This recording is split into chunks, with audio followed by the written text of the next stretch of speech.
Hello दोस्तों, आप सभी का स्वागत है आपके अपने यूट्यूब चैनल आर्ट क्लासेस में।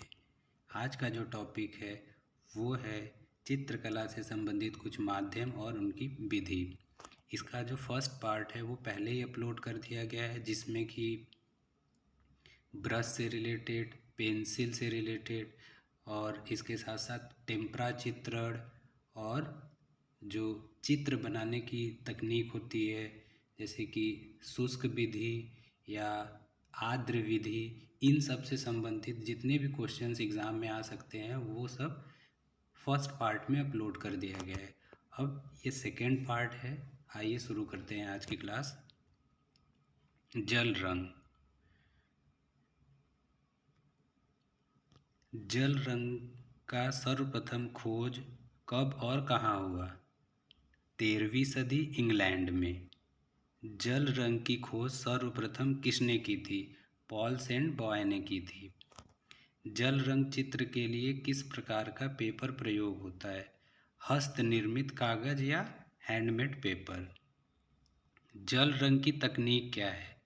तो जल रंग की तकनीक है लाइट टू डार्क।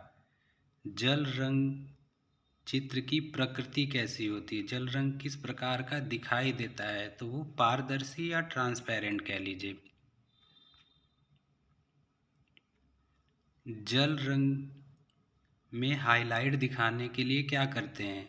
जैसे अगर आप वाटर कलर पेंटिंग कर रहे हैं तो वहाँ हाईलाइट दिखाना है, तो हम लोग वहाँ वाइट कलर नहीं लगाते हैं। हम लोग चित्र बनाते समय ही पेपर में वहाँ पे खाली जगह या खाली स्थान छोड़ देते हैं।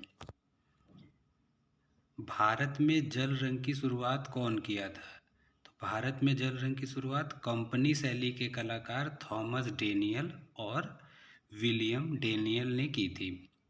सर्वप्रथम भारत में जल रंग प्रयोग करने वाला भारतीय कलाकार कौन था?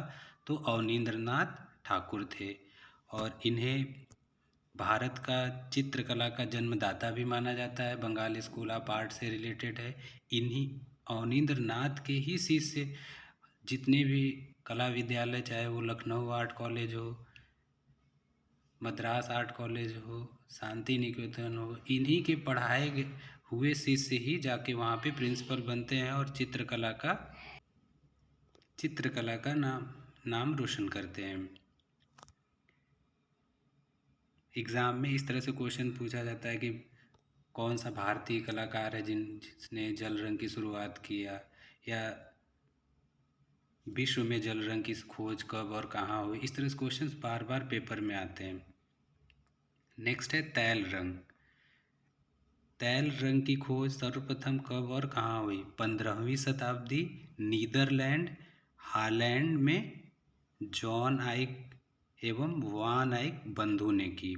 कभी कभी डायरेक्ट पूछ देगा तैल रंग की खोज कहाँ हुई? नीदरलैंड में। कब हुआ? 15वीं सदी में। कौन किया? तो जॉन आइक एवं वान आइक बंधु ने की। तैल रंग में प्रमुख रूप से कौन सा तेल प्रयोग करते हैं? जैसे ऑयल कलर जब हम करते हैं तो ऑयल कलर डायरेक्ट, अब तो वो कलर जो जब भी आप खरीदेंगे तो वो उसकी मोटाई या कह लीजिए उसका जो थिकनेस है उसको कम करने के लिए हम लोग उसमें कोई लिक्विड मिक्स करते हैं। तो उसी तरह से तैल रंग में लिंसीड ऑयल, अलसी का तेल, तारपीन का तेल और पोस्ते का तेल प्रयोग करते हैं। तारपीन तेल किससे प्राप्त होता है? तो चीड़ के पेड़ से प्राप्त होने वाली लीसा से होता है। तैल रंग के लिए प्रमुख धरातल क्या होता है? कैनवास होता है, ऑयल सीट होता है, हार्डबोर्ड होता है। तैल रंग में सबसे उपर्युक्त अगर माना जाए कि कौन सा धरातल होता है तो कैनवास होता है, उसके बाद ही ऑयल सीट या हार्डबोर्ड होता है। भारत में सर्वप्रथम तैल रंग, ईजल एवं कैनवास का प्रयोग किसने किया था? तो टीली कैटल ने की थी। अब ईजल क्या होता है? ईजल एक तरीके का स्टैंड होता है जिसपे कि कलाकार अपना कैनवास को रख के कार्य करता है। जो भी फाइन आर्ट के स्टूडेंट होंगे वो ईजल से काफ़ी परिचित होंगे। ऑयल कलर वाले तो ज़्यादा ही।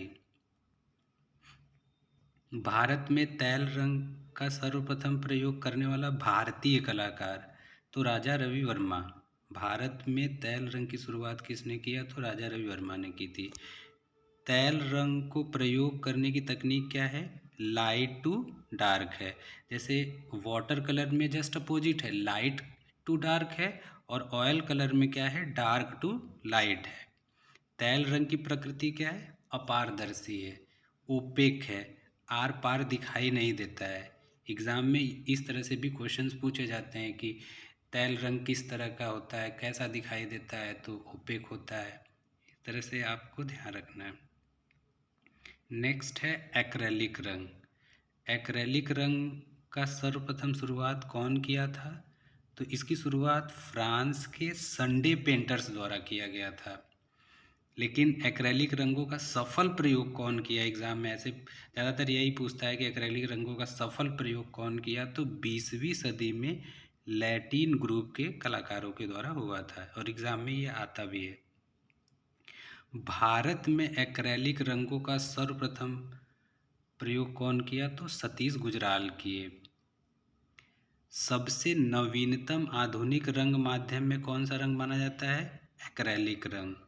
एक्रेलिक रेजिन की खोज कौन किया था? तो डॉक्टर आटो रोहम ने की थी। और सबसे ज़्यादा इस समय एक्रेलिक रंगों का ही लोग प्रयोग करते हैं, क्योंकि इसमें पानी और तेल दोनों मिला के कार्य कर सकते हैं। जैसा हमें इफ़ेक्ट देना है उसके अकॉर्डिंग हम इससे कार्य कर सकते हैं। जितने भी इम्पोर्टेंट क्वेश्चन थे एग्ज़ाम में आ सकते हैं, चाहे वो जल रंग हो, तैल रंग हो, एक्रेलिक रंग हो।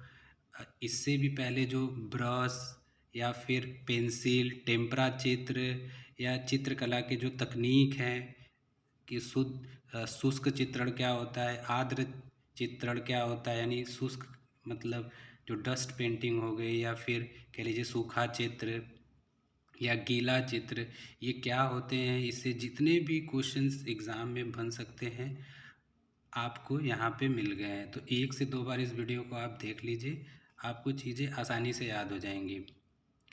और आपसे मेरा रिक्वेस्ट है कि आप सब कम से कम इस वीडियो को लाइक करें, शेयर करें और सब्सक्राइब करना ना भूलें। कम से कम अपने दोस्तों में, मित्रों में 2-4 जो भी आपके ग्रुप हो उसमें शेयर ज़रूर करें। आज के लिए इतना ही, मिलते हैं नेक्स्ट क्लास में। Thank you so much.